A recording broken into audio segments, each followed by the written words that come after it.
अब Donald Trump ये चाहते हैं कि आतंकवाद बिल्कुल जड़ से समाप्त हो और इस पर एक कार्रवाई भी कर रहे हैं। वो उनका बड़ा ऐलान भी सामने आया है। बहुत कुछ चल रहा है इस समय जियो पॉलिटिक्स में। आइए जानते हैं क्या है पूरा मामला।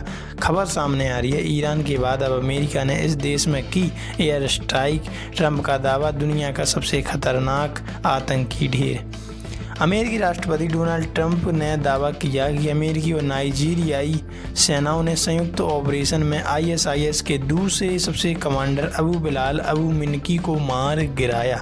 अमेरिका के राष्ट्रपति डोनाल्ड ट्रंप ने दावा किया कि अमेरिकी और नाइजीरियाई सेनाओं ने मिलकर एक बड़े आतंकवाद विरोधी ऑपरेशन को सफलतापूर्वक अंजाम दिया। राष्ट्रपति ट्रंप के अनुसार इस मिशन में आईएसआईएस के दूसरे सबसे बड़े कमांडर अबू बिलाल अल मिनूकी को मार गिराया। इस बात की जानकारी उन्होंने ट्रुथ सोशल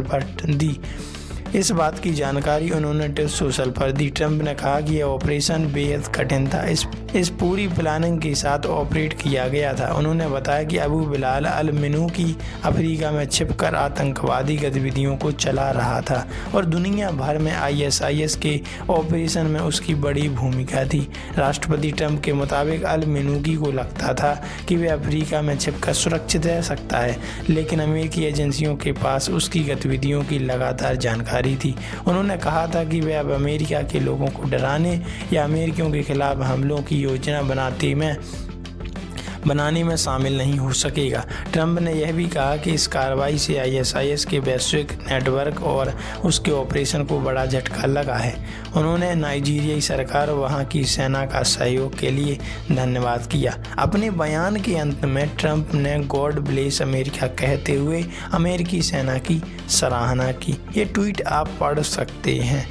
डोनाल्ड ट्रंप का चीन दौरा। अमेरिकी राष्ट्रपति ट्रंप 2 दिन के चीन के दौरे पर गए थे, जहां पर उन्होंने कई जरूरी मुद्दों पर चीन के राष्ट्रपति शी जिनपिंग से बात की। ट्रंप का दौरा ऐसे वक्त में हुआ जब मिडिल ईस्ट में ईरान के साथ अमेरिका की जंग चल रही है। इस युद्ध को रोकने के लिए वैश्विक स्तर पर बातचीत भी जारी है। इस बीच चीन की भूमिका भी काफ़ी महत्वपूर्ण हो जाती है, क्योंकि चाइना ईरान का काफ़ी अच्छा दोस्त है। अमेरिका चाहता है कि चाइना ईरान से युद्ध को ख़त्म करने को लेकर बात करी, लेकिन ये संभव नहीं है, ये आप अच्छे से जानते हैं। चीन ईरान से युद्ध ख़त्म करने को लेकर बात भी हो रही है, लेकिन युद्ध विराम कब तक होगा इसका कोई अभी तक पुख्ता सबूत नहीं आया है। वैसे आप इस बारे में क्या राय रखते हैं, कमेंट में जरूर बताइएगा।